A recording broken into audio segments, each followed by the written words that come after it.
everyone, welcome back, part 3. Werewolf the Apocalypse, Heart of the Forest. So, we are currently heading back into town after meeting the German guy and his bike. And we're going to head back into town, see what's going on, see what's what, see what everyone else is up to, and then go from there. It'll probably be a dream tonight. The B&B was great. Anya was sitting on her bed drinking tea. So, what did you see? She asked. Oh, went to the forest, of course. I said, it's the most important thing here, isn't it? I made a quick mental inventory of everything that had happened that day.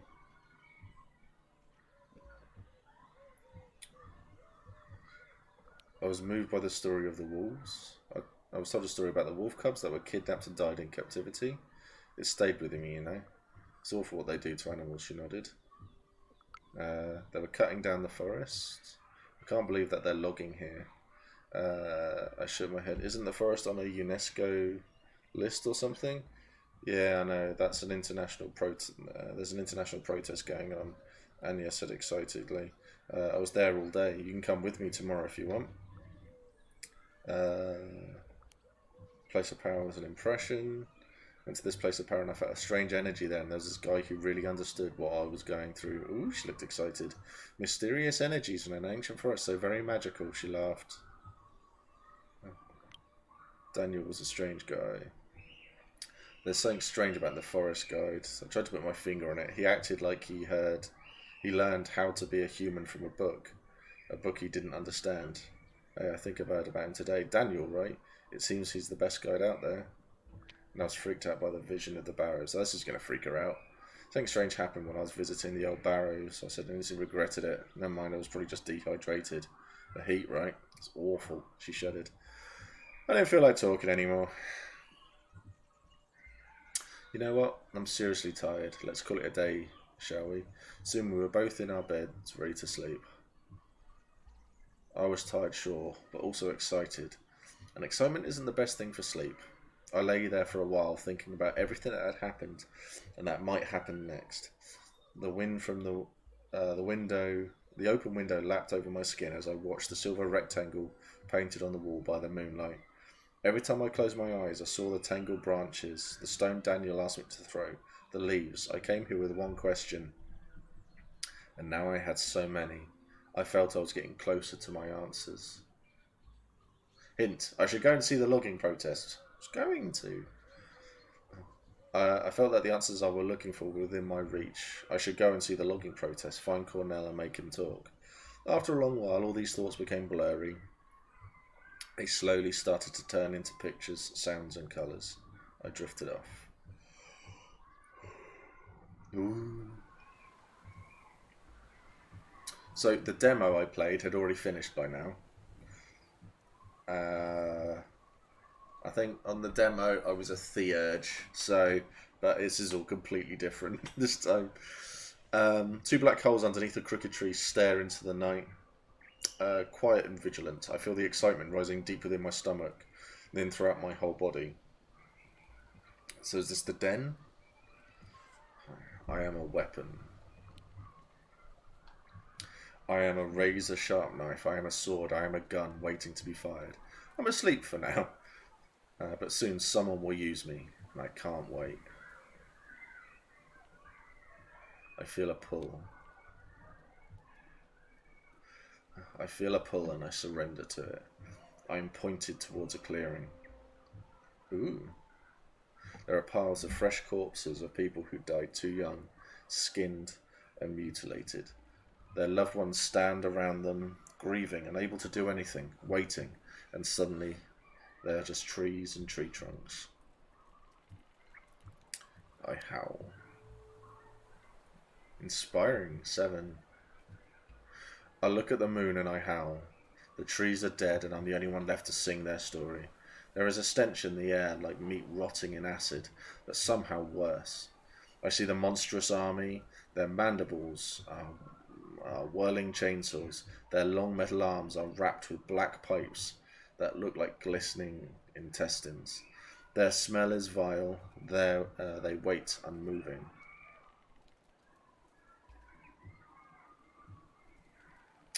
So this is the logging place then that she's probably seen chopping down the trees, I think. So that's... Oh, sorry, I got something in my eye. My finger. Yeah, this is the Arun answer. I try to breathe through my mouth as I run towards the machines. I hit and kick them blindly, screaming at the top of my lungs, and in my own screams I hear strange whispers. They tell me to look at the sky. There, between the stars, two shapes circle each other. An old, sad wolf with grey hair and a white weasel. They keep their eyes on one another as they continue their dance. Suspicious, but not hostile. We need to fight the enemy, the awful rotting stench. I know that much. But how can we do that when we don't trust each other? They stop. They look at me in the clearing. Oh.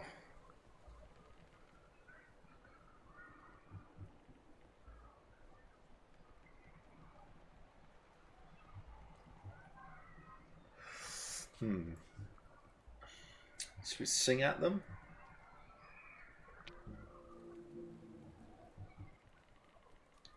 I sing to them in words that I don't recognize, but that I understand. They come down to me, and their voice is the voice of the Pushka. We've been calling you, and you finally came. I wake up. Oh no, this is where the demo ended.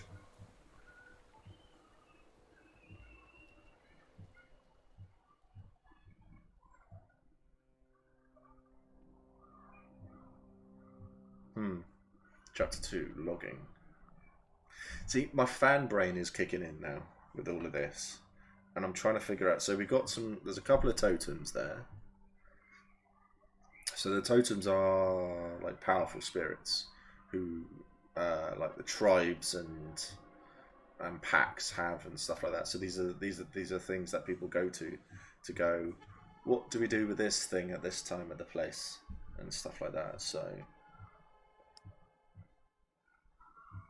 the day after, the next morning was full of sunshine and birdsong. I could smell the heat of the afternoon building, those long honey-like hours in late June when the earth isn't tired of its own warmth yet. But it was crisp and pleasant now. I got up. I sat on my bed for a moment, letting my feet dangle from it. I felt angry. The weight of the previous day had called up somewhere in my chest, and it felt like a tiny merry-go-round gaining speed. Yeah. And there was the dream. Then I remembered the dream. The clearing, the animals in the night sky. Waiting for me. I took a shower and ate something without really paying attention and went out. Anna stayed behind. Ooh. Something's happened. People protesting the logging clearly knew something about my connection to the forest. I should go and talk to them. Point neutral. But what's... Yeah, but Anya hates me. So...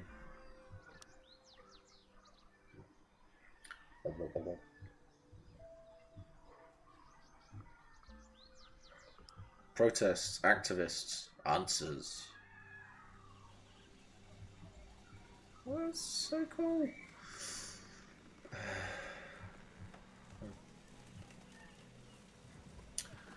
I was so focused on my anger and the turmoil in my head that I didn't really care where I was going.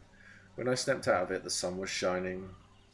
The village was far behind me and I wasn't sure how I got on there. No more stalling, it was time to set the plan in motion. So what exactly was my plan? I don't know. I hope its audio's not too loud, because I can hear it in my ear at the moment. I think the game audio might be a little bit loud, so I'm just going to turn that down a smidge. It's probably fine. It's just going to be my audio, isn't it?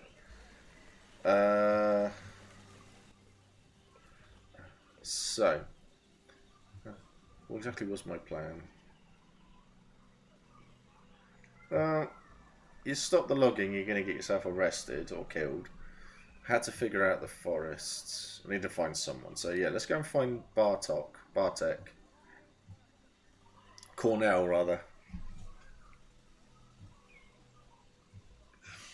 Yeah. I needed to talk to Cornell, the guy from the place of power. He seemed to know a lot about the forest's hidden secrets. I looked around. On my right was the ancient forest. On my left was the freshly torn clearing ahead of me, ruining the view, were huge logging machines and a group of people arguing in their shadow. They clearly needed someone to gently nudge them in the right direction. I looked at the clearing. Their trees they cut down lay in the middle, thrown together, lifeless, limp, just like in the dream. Surrounding them were the harvesters that killed them, and people who squabbled over their corpses. The protesters, the reporters, the police, and of course, the loggers. The harvesters loomed over the clearing, reeking. I saw a familiar face in the protesters. Cornell was arguing with a woman with grey dreadlocks. The protesters were clearly conflicted.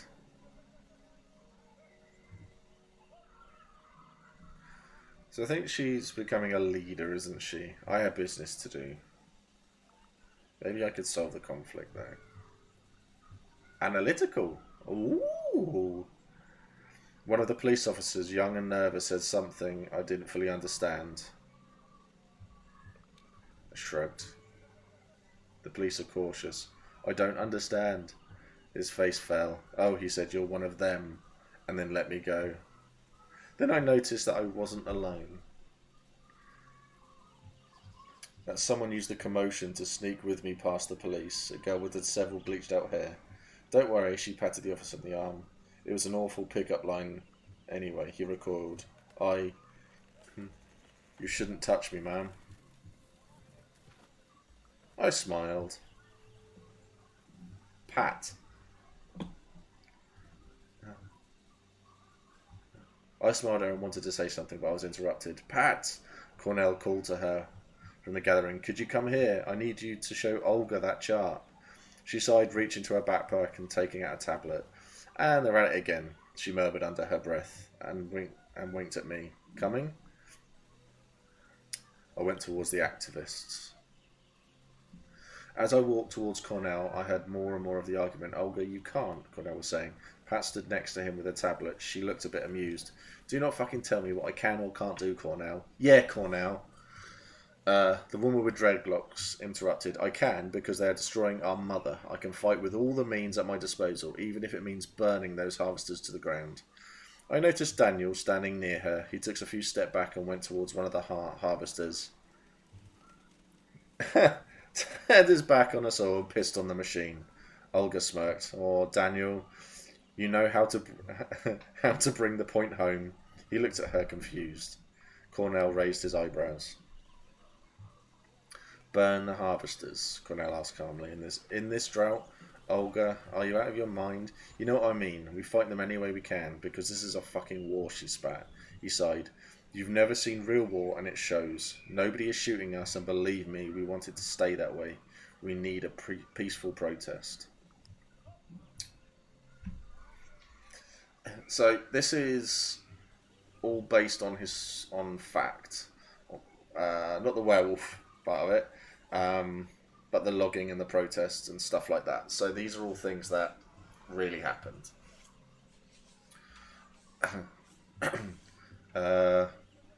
Hi, we need to talk, I said, approaching Cornell. Hello, Maya. Could you wait? I'm right in the middle of something here. In the middle of something? Well, it looked like I had to bring this something to an end. I looked at them. Olga with her fury and passion, Cornell with his cool professional demeanour, and shared without any reservation what I felt about the situation. It wasn't a war yet. Peaceful wasn't flashy enough. There was a fine line to tread. So, I get the impression that Cornell and Olga both have answers here and lead into very different games. I think Cornell is reminds me of like a Silent Strider Philodox Theurgy type, and Olga probably going for Galliard Arun, so a similar sort of person. Uh, when it comes to Werewolf, I love the spiritualistic side of it. I love the lore, and I love everything that they've made. And this is sort of like teetering on it a lot, and it's fantastic. What do I do? This wasn't a war yet. Olga's, Cornell cautious, Daniel sympathetic. Oh my god. Pat cautious. I only inflame the situation. Yeah, but do we care? The argument attracted more and more people. Someone old shook their head and moved forward. They had a deep wrinkles, a narrow mouth, and the unisex grace of a tired, heroin-preserved rock man. Wow.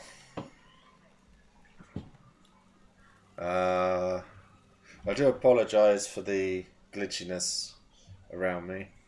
My green screen obviously is a bit, yeah, it's playing up a bit. No, never mind. They looked out of place. They looked out of place with their shoulder length, dishevelled hair, a clean shave and eyes highlighted with eyeliner, bright blue nails and heavy army boots, a red skirt and a tank top completed the look, and pins. Lots of pins. All kinds of LGBTQA flags, anarchist and pacifist symbols, and I think some German band stripes. I observed them curiously. Kim, cautious. Olga, darling, you know I love you, but Connell really knows what he's doing. Please trust me on that one. They talked to Olga, but kept glancing at me as if to check how I reacted. Fuck off, Kim. You didn't even trust me enough to come here on your own when I asked you to. There was a woman at Olga's side. Next to Olga there stood a woman, and she was the most beautiful person I've ever seen. I couldn't tear my eyes off of her. I couldn't help but overhear.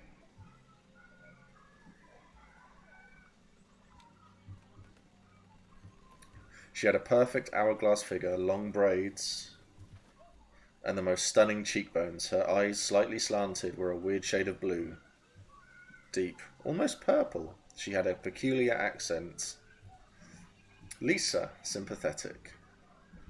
Kim, you want to teach me about violence? She looked them straight in the eye. About fighting oppression just because your boss went to what? One mission in Afghanistan? Her Polish was peculiar. Kind of mellow. Cornell winced. Lisa, leave Kim alone.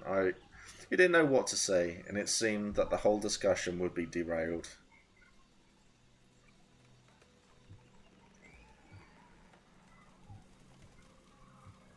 Maybe it's for the best. Olga, neutral. I'll let them solve it their way. And then Olga punched Cornell fairly in the face, turned around and walked away. He turned, holding his jaw and wincing. And then he started to laugh softly. The conversation was over, at least for the time being. Cornell, together with his cronies, walked towards the reporters, while Olga went back to the group of people standing in the shadow of an old oak tree. I looked at the forest. I looked at the pushka. The clearing full of felled trees was like a gaping, bleeding wound in the chest of a friend. I had to do something. Goal, mission, stop the logging. But it wasn't something that I could do on my own. I looked at one group, I looked at the other. Choices are going to be made. Ooh, the harvesters were dripping with black oil, and the forest stood tall.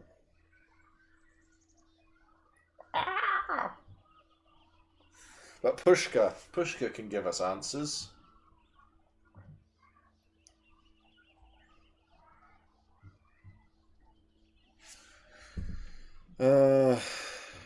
Yeah.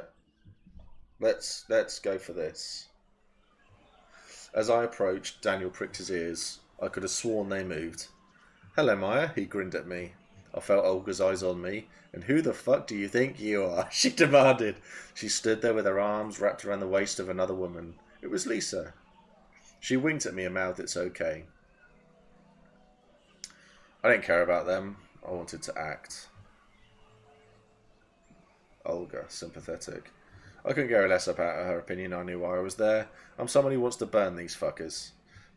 I pointed at the lurking shapes of the harvesters. Lisa nudged her. See, honey? I told you. It's obvious. I looked at them again. Olga rolled her eyes. I had more time to look at her now. She was wearing combat trousers, sandals. I wonder if she's wearing socks with those sandals. I've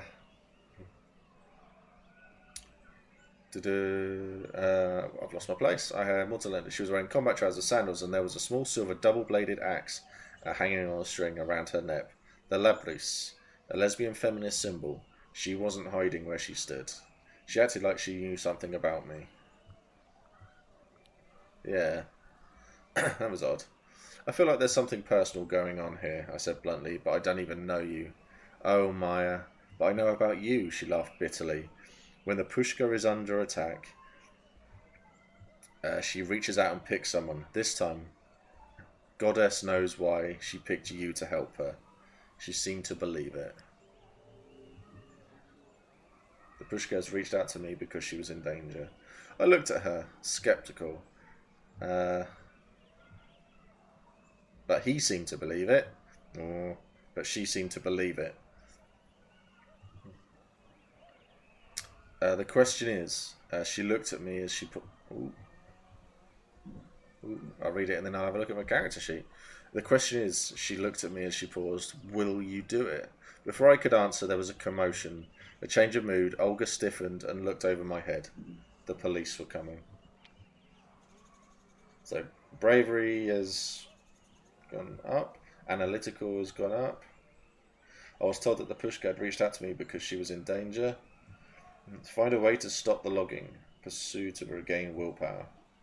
Daniel, sympathetic. Kim, cautious. Cornell, cautious. Lisa, sympathetic. Olga, sympathetic. Pat, cautious. The police, cautious. The police were coming. The police were coming our way. Ooh. Officers, Olga said, hissing the words through her teeth. Ma'am, said an officer whose face was adorned by a moustache that looked like a shoe brush. Disperse. I got ready for a fight, but I wasn't easy to intimidate. I tried to de-escalate. The voice of reason. I took a step back and looked at the bigger picture. I saw the cops, I watched the reporters, I looked at the protesters. The journalists looked bored. They'd all come from competing outlets, and I suspected that most of them would gladly use any excuse to start reporting.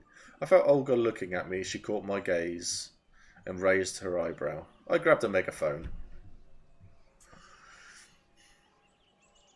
Grabbed the megaphone from the hands of a confused young man and jumped on a nearby tree stump. Audio feedback screeched and heads turned my way. I had one chance to take control of the situation.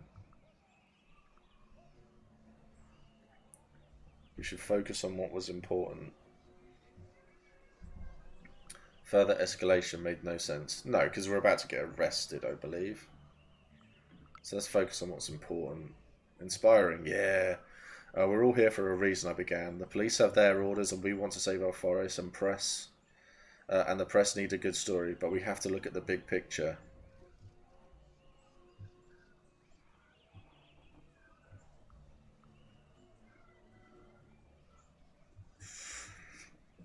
I considered my next words carefully. The press, cautious. We all understand how this works, I continued, considering my next words carefully. Escalating will only bring more problems. We'll all be here for a long time. Let's take a step back. They looked at me and I could I could see the same look emerging on the faces of the officers and protesters. Their eyes narrowed, their jaw tightened. A journalist started to laugh. I felt someone grabbing my arm. Someone grabbed my arm. I wanted to get my arm away. You better go now, said Olga.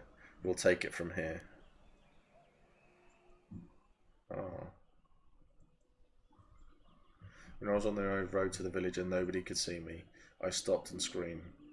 A startled flock of birds took off from the trees nearby and filled the air with feathers and movement. I was alone, or so I thought. Is this going to be Anya? Press. Ooh. Well, you had it coming, a voice behind me said, and I jumped. A woman was looking at me. I said nothing. Angry, I straightened up and said nothing. My throat still sore. We walked towards the village. We talked. I learned that she was an independent German reporter who had come here a month ago. Her name was Erica. So why are you protesting the logging? She asked after a few minutes of small talk.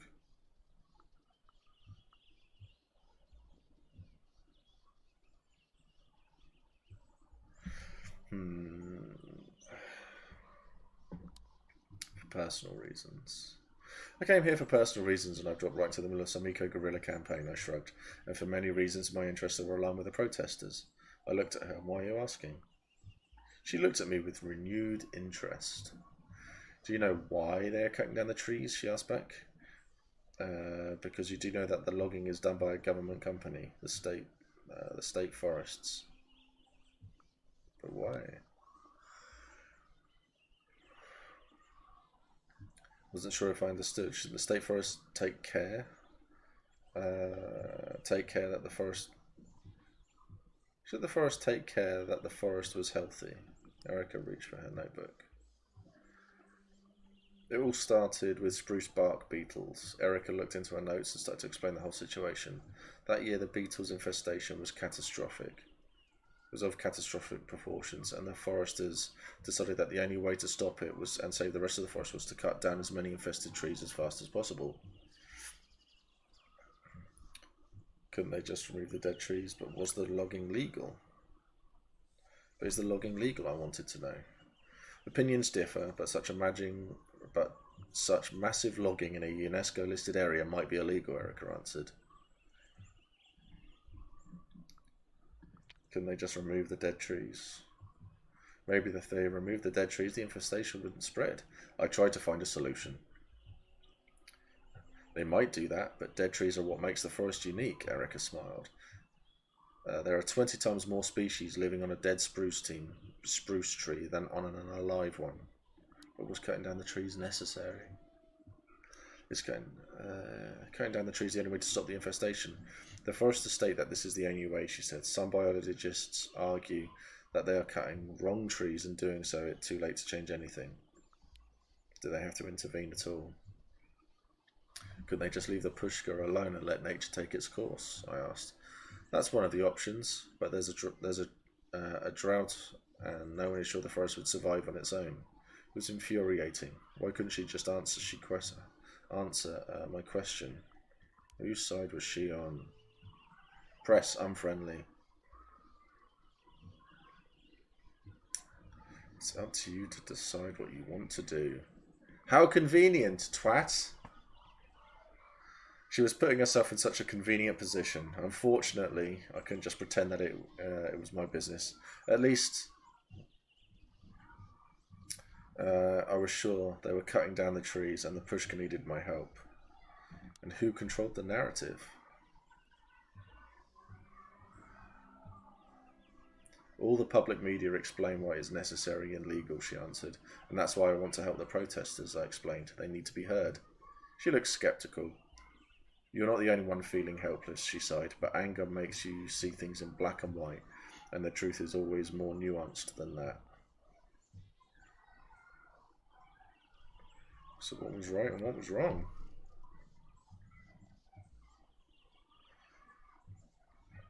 Do you believe that people can be evil? She asked back. We could do bad things for sure. Some people do really shitty things, I shrugged. But is it just their actions or their nature? I said nothing. What's the matter, she asked.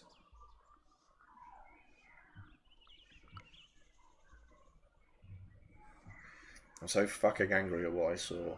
I took a deep breath and I remembered what Alga had told me. All that mystical stuff. And they said that the forest needs my help. I shook my head. It's a lot to take in, and there was that foul smell back there. She looked at me with a weird expression. What smell? Of all the things I told you, you asked about a smell. I'm trying to understand what's going on here. She looked at me with a strange expression on her face as though she wanted to say something and then thought better of it. She looked hurt. Press. Hostile! Oh dear, I thought she'd been hurt by my outburst. You'll learn in your own time that if you stay here long enough, she said, clearly wanting to drop the topic. What did she mean? What do you mean? I asked, getting irritated. I just told you you'll learn in time or not at all, which would frankly be better. Anyway, got her wrong. As I watched her leave, I thought that whatever connected me to the forest had surely manifested itself that day. I guess I'd made some progress. I decided to help the forest. I jumped right into the middle of a very tense situation, at the very least upset the status quo.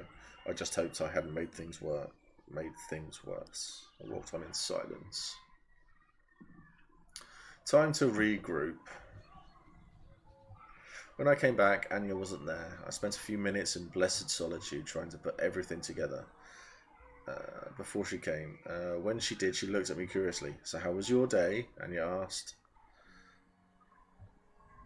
I gave a public speech. I mumbled, I'm not sure how it went, but a lot of people listened. Anya looked at me with awe. You don't waste time, do you? I had to do something. I sighed. I learned a lot. Did you know the government supported the logging even when it was illegal? I shared my dismay and he just nodded solemnly. Yeah, I've read about it. Why didn't you tell me? Well, you have a lot going on, she shrugged. I met a lot of new people. We did meet a lot of new people. Activists usually are interesting, she nodded indifferently. They sure are passionate. They argue between themselves more than they argue with the loggers, I added. It was all I wanted to share. Just another day. Bialu picture. There are other villages in the forest, very interesting ones. Anya said over her travel guide.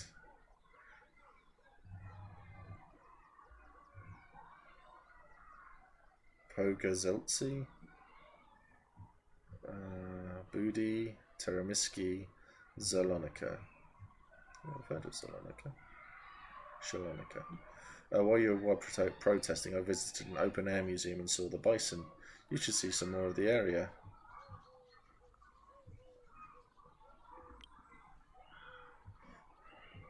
It'd be great if I could see everything, but I can't, I shrugged.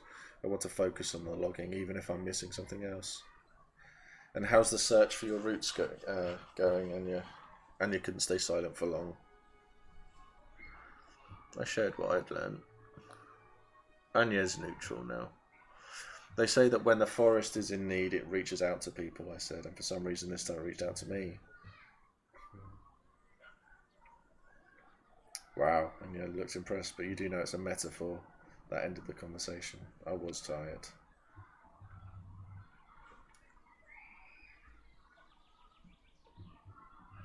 I just sat there looking through the window. The day had been full and I was exhausted. I didn't notice when I fell asleep. Another dream? Ooh. It's quiet now. Yeah, I know that deep down inside that something isn't right. I run. I'm running through the forest to the logging site. It's getting dark.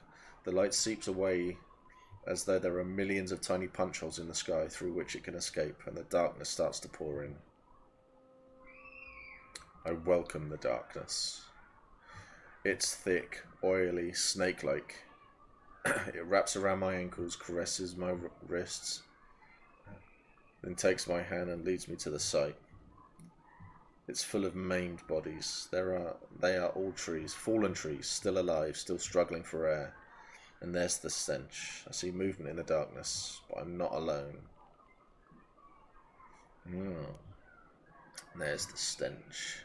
I can smell them. The stench is dark, rancid, putrid. There are monsters at the edge of the forest. They have long, skeletal arms. They are wrapped in glistening black intestines, and each arm has a wide, gaping mandible, full of whirring blades. They snap at me blindly. My friends stand by my side. Their eyes shine in the dark, and they are ready. They are angry. I can feel their rage merge with mine. I don't have to say anything. I lead the charge. With a howl, I lead the charge. We clash with the shapes and start to destroy. We bite off heads and tear off arms. We are the stuff of legend. So cool. Then I wake up. Goal, identity, find out what's happening to you. I gasped and bolted upright. I was alone. The sun was setting, and in the deep red light, the room looked like it was bathed in blood. My pillow was on the ground, gutted, and the duvet was in shreds. The air was full of tiny feathers dancing in the draught from the window. What the fuck was going on? Have I just killed Anya?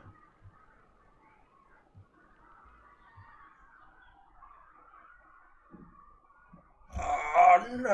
Oh God! Ooh! Oh dear!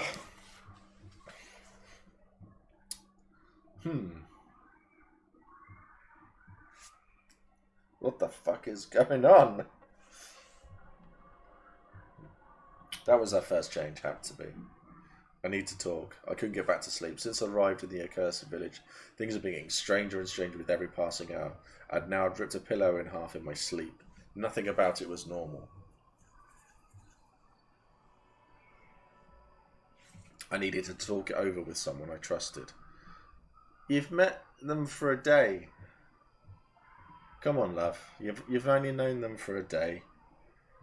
Daniel was sympathetic. I could talk to Daniel. Let's go and have a chat with Daniel. Daniel showed me what the Pushka really was. And although he behaved strangely, he seemed to accept me as I was. The sun had just set and the moon wasn't up yet. I started walking. The forest loomed on the horizon. The activist camp was somewhere there. I soon ran into Anya.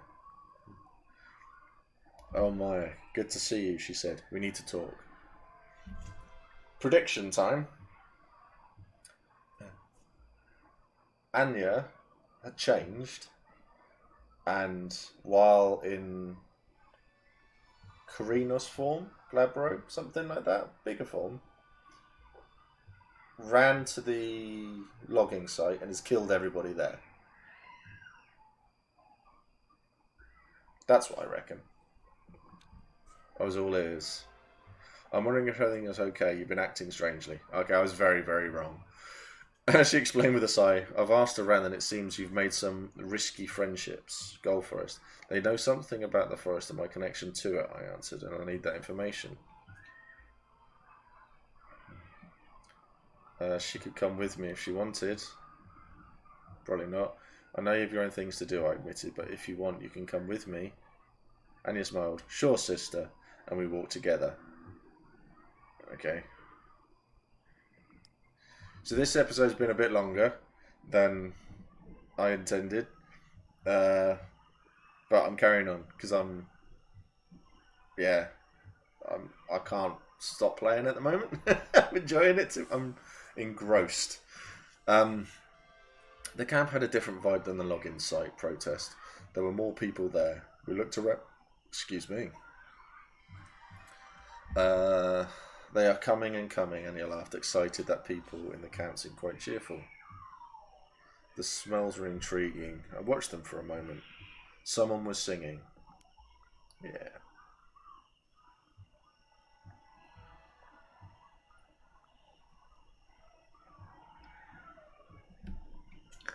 I had 3 or 4 girls singing together in a unique Eastern European style called the White Voice. It was the most melodic, throaty growling I'd ever heard. I listened for a moment. I stopped and just got lost in the music for a long while. People were milling about, setting up camp, looking, preparing posters. Everyone was busy. I looked around. I definitely needed to talk to someone about what was going on and what I felt. I saw Daniel talking to Olga.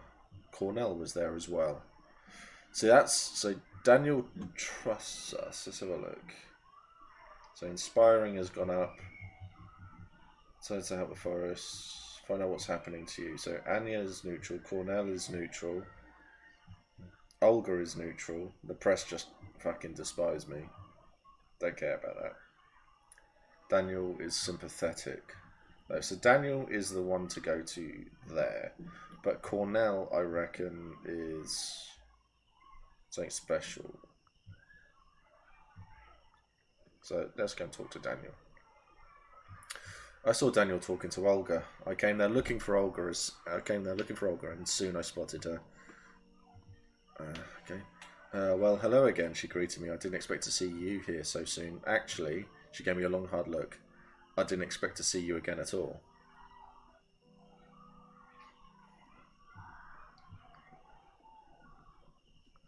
I tried to rise above it. It made me even angrier. For a moment, I wanted to bite her head off or bark some curse words at her. I took a long breath. It didn't help, and to my surprise, she started to laugh. Her face softened. What brings you here, kid? She asked after a beat. I was confused. I'm confused, I answered. Is it really true? I mean, the stories you told me about my past in the forest? There's nothing to be confused about. She shook her head. It's perfectly clear that government will destroy the unique forest if someone doesn't stop them, and you have your obligation to fulfill. She broke off and bit her lip. What do you want to do about it? I wanted to smash things. I want to do something, I said. Anything. I want to feel like I'm doing something that has a meaning that will change what happens. I feel like I could smash those harvesters with a hammer. Do you have a hammer? If the forest wanted something from me, I couldn't be just an observer anymore. She looked at me. Her eyes were a weird colour, like deep dark honey or molasses. I might, she said, but I need your support, because Cornell will try to push his own agenda.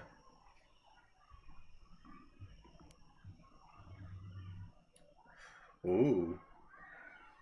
They all wanted to do something that night, but after a whole day's discussion, they were still divided on what to do. 3 for one option. I had the deciding vote. Wow!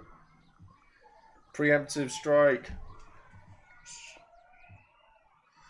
With a little help from my friends, I voted for the direct action, and soon we were on our way there. We had some harvesters to deface. Anya tagged along. Oh, yeah, fine. Sympathetic, yeah. This is so exciting, Anya whispered. I've never done anything so illegal.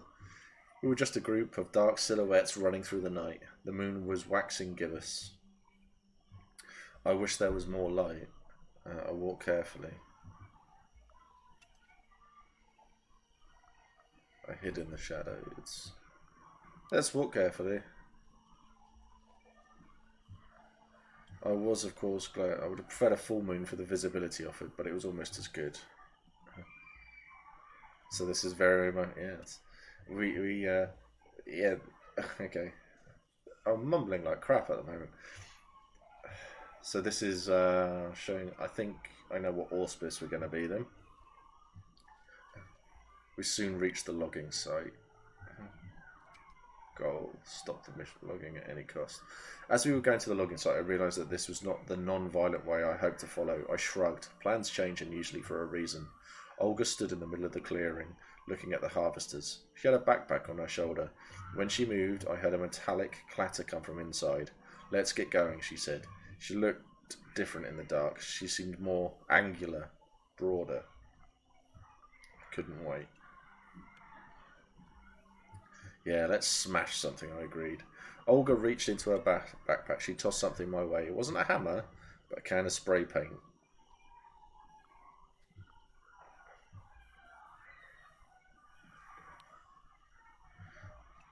I just grinned at her. I glanced over my shoulder and saw Cornell staring at me. I hope you know what you're doing, he whispered.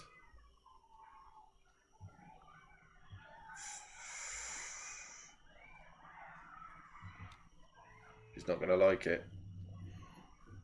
Cornell, will you vote in favour of this plan? I challenged him. And if you're not helping, at least don't bother. He stared at me, appalled. Don't listen to that angry voice in your head. It will push you further and further. Olga noticed the tension between us. People know that I'm right, she said, looking Cornell straight in the eyes. You should have noticed that the first time you came here. Your plan will destroy lives, he answered. I asked them to stop. Please, I said, we have work to do. The tension broke. Cornell shook his head and turned around. We sneaked on. I get the distinct impression from this that we're not, no matter what you do in your playthrough, you're not going to make everybody, you can't make everyone happy. You're going to make enemies, you're going to have people hate you. There's probably a neutralist route that you can do where you get everybody on board and it's all very samey and stuff like that. But I think with this one, it's better. You're going to get more out of it if you are willing to do that answer that you want to do. Instead of like playing games where it says you've got this answer which is going to make things harder for you, but it's going to be more fun. It's going to be what your character would do. Or you've got this answer which you know is just like the neutral and makes everybody happy. So I always recommend doing the more fun, the more story. Be careful and quiet, said Lisa. She also looked different. There was camo face paint on her broad cheekbones. There are some guards nearby. I'll take care of them, and with that she left. The harvesters just stood there, now more than ever reminding me of some distorted decorations from a cheap horror movie. The black cables glistened in the moonlight, and their stench raised the hair on the back of my neck. I shook the can. And let go the first blotch of paint. It landed on the side of the harvester. For a moment I thought the machine shuddered, like I'd wounded it.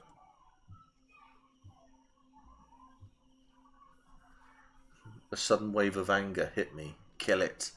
I shook the feeling off. See, if you attack the machines, that means that it's gonna make everything violent, I reckon. I planned the work carefully. Everything was sharp in the moonlight. My hands seemed to shine when I sprayed the machines with the precision of a future surgeon. It wasn't personal. It wasn't about me or the men who would come here tomorrow to find their equipment harmed, mutilated. It was about the forest. Cornell joined me. We talked. This is good. I let Cornell join me, and together we wrote slogan after slogan across the wide flanks of the machines. Olga is walking a dangerous path, he whispered at some point. She's so focused on the act of fighting that she's slowly forgetting what we're fighting for. I wanted to say something, but he stopped me. Just watch her and see what she does next. Eventually, our work for the night was done. I wrote Save the Forest in every language I know, said Anya, evidently proud of herself, and I might have also Google translated a few more. I looked at the defaced harvesters. I was proud of us. I was proud of what we'd accomplished, and I contributed to it. Yes. Progress, goal, mission. While the forest wanted me, I felt like I'd done my part for the night. The paint was slowly drying in the hot night air.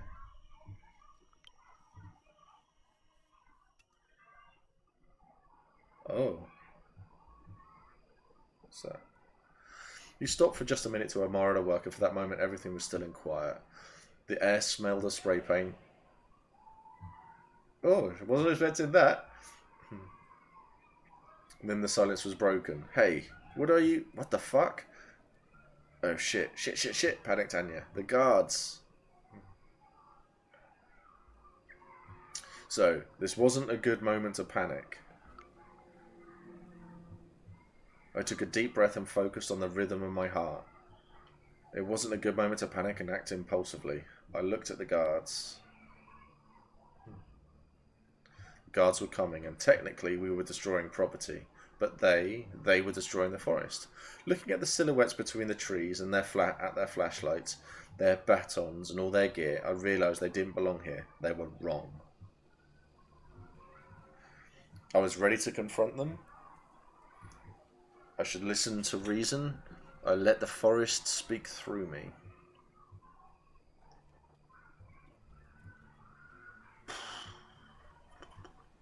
Interesting.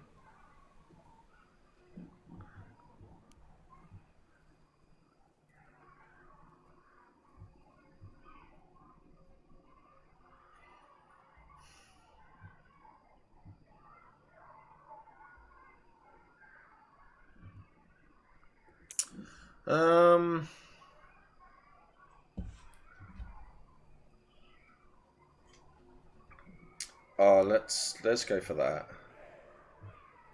I didn't move. I waited for them to shine their flashlights at me, and I took a step towards them. Come on, I said.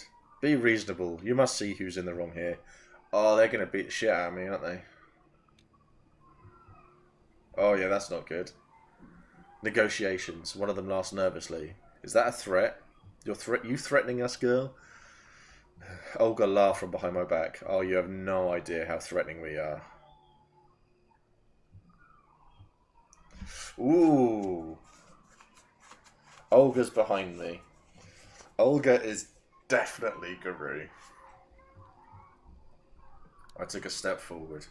I'll go home if I were you. I said, you can still have a pleasant evening.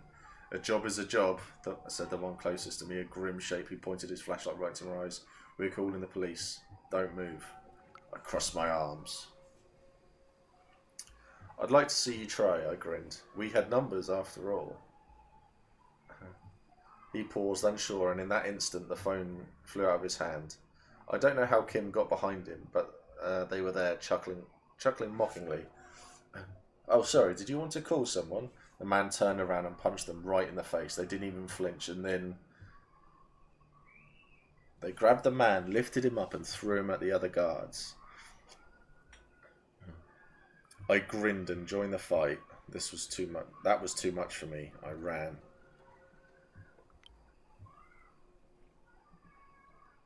Oh, someone's got a gun out. The clearing shattered like a broken window into sharp pieces, its edges cut clean by the rays of a flashlight, swirling in the darkness. One piece, a shout.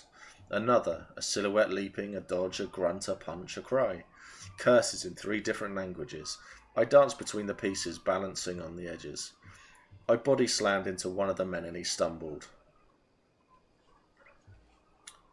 Ooh.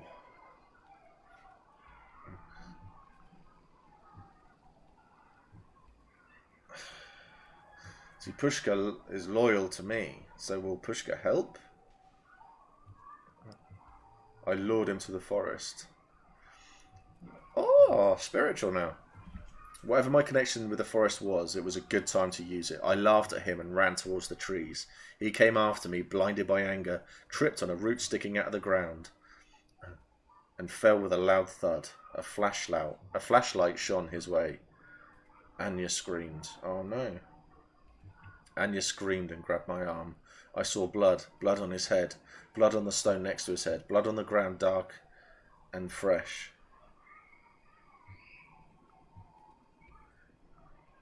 Victory. He had it coming. It was a fight, and in a fight you sometimes get hurt. I turned away from the man to look for another target. Then I heard a shout. She killed him, one of the men shouted, the horror clear in his voice. He directed his flashlight at my face.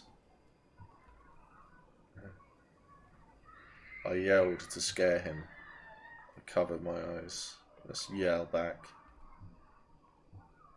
Worry about yourself, I yelled to scare him, but he wasn't impressed. He rushed towards me and we started to struggle. Oh, shit. Worry about yourself. He rushed towards me and we started to struggle. A second later, I noticed a huge silhouette behind him. It looked at me and its eyes were glowing. Leave her alone, it growled. And I recognized the voice. Was it Olga? Damn fucking right it was Olga. It was Olga. She was bulging, muscles growing bigger, bones getting longer. She let out a joyous roar. grabbed the man and slashed him with her claws. What was happening? How could it be real? Why wasn't I scared? I shook my head.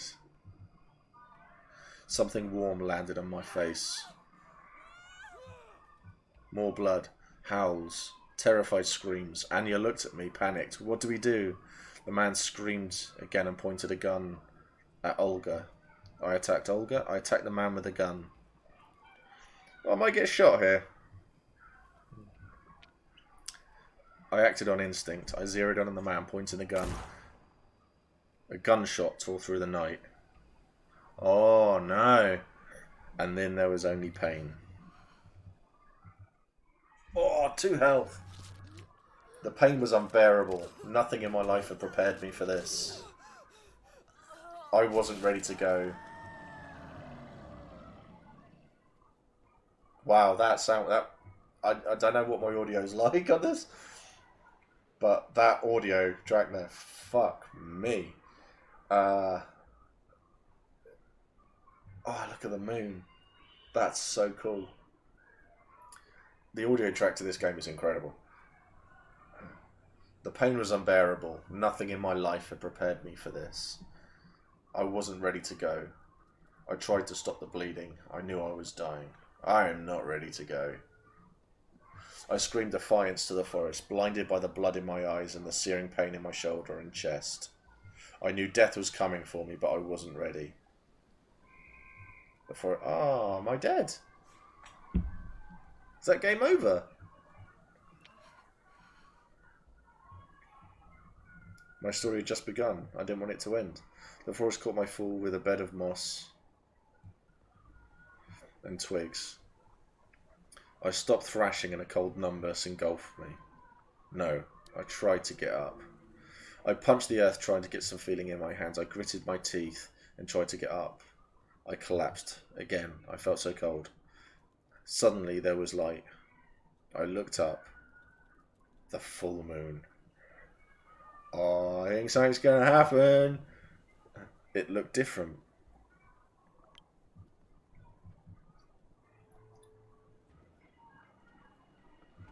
Your health dropped to 0. When you lose all your health or willpower, you become impaired. This will make physical tasks if you have 0 health or social mental health if you have 0 things harder and sometimes impossible. The moon was a goddess and she noticed me. Get up, she said. I got up. Oh, Krynos. Oh. I get up. I feel good. I know that I shouldn't, but I don't remember why. I don't care. I stretch. My muscles are sore and cramped, so I stretch like I've never stretched before. My arms are longer, my legs are stronger, my heart is pumping, and I feel like I've spent my whole life packed into a box, and I've finally been set free. I breathe. My mind is clear. My mind is clearer than it's ever been before. I see the world in sharp contrast of black and white, movement and stillness. I smell prey. I hear language in the hooting of owls, the whistling of the wind, and the snarling of wolves. I am one with the forest. I breathe. I take a breath and feel my ribs and muscles move. The forest smells of blood and fear and excitement. I am happy.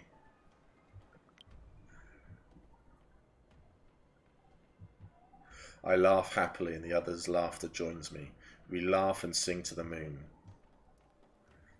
Something touches my leg. I look down. There's a small, malformed creature sticking something sharp into the muscles of my thigh. The creature is no threat to me. Its smell almost sends me reeling and I don't like being pricked. Right. Is this Anya?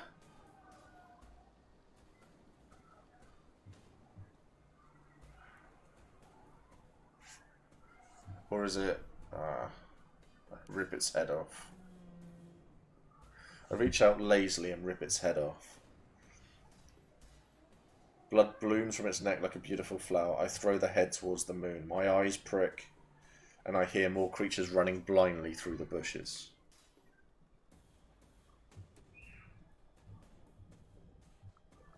I feel better. My leg no longer stings, and I feel better than ever before. Prey. Hunt. I smell prey and I start hunting. They do not see me as I move silently through the undergrowth. The creatures are running away. Their backs turn to me. A growl escapes from between my teeth, and one of them turns my way.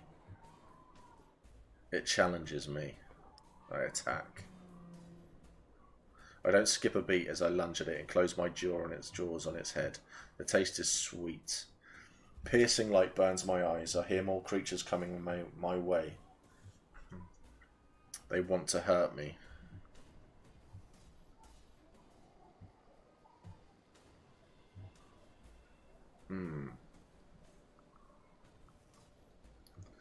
I strike them one by one. I hide in the shadows and they are too slow, too dumb, too clueless to notice me. I strike them down one by one. Some strike back. Some manage to defend themselves briefly, but most of them don't see me coming. A new smell. The wind brings a new smell. The air tastes of fur and musk and blood. Shapes move among the trees, but there are no creatures. They are people, like me. Suddenly I'm surrounded by them. I think I know them. They seem familiar. It's like I met them in the past, but they are hidden. They are close on me. What do they want? I wait. I relax and wait for them, unflinching. They approach me and sniff the air. Their smells are overwhelmingly familiar. Once the people had sounds attached to them, but now I realize the sounds were not their true names. Run with us, they say.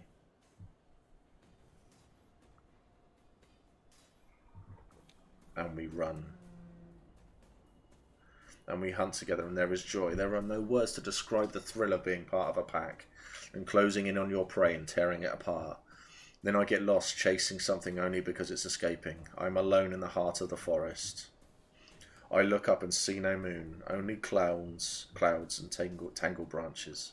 Something changes. Something changed, and I realized how tired I was. I stumbled.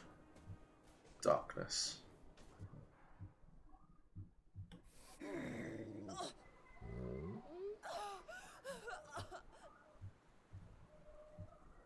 Oh.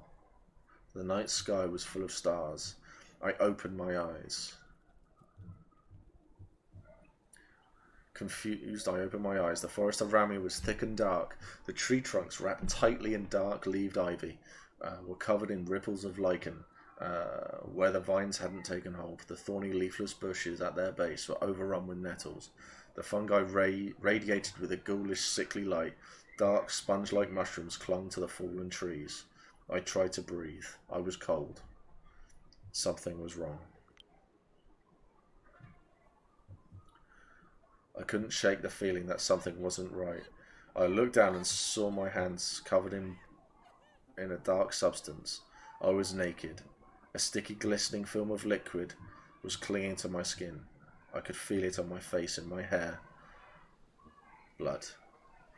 Someone had drawn strange symbols on my skin in drying blood. Was it me? Ah, this had already happened.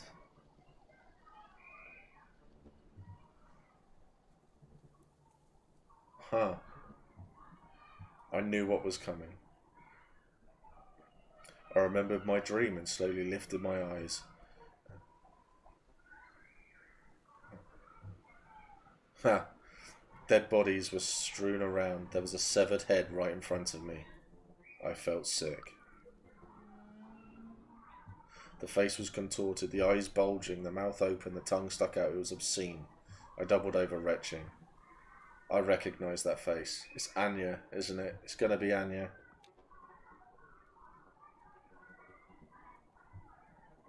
Oh, okay, good. I recognised one of the security guards, the one I'd argued with. It was all my fault. Yeah. So this is a typical thing of what happens on the first change in the books, and that so they react. They have no control. They're just doing the thing. Oh my God, they have written this so well. They have written this so very, very well.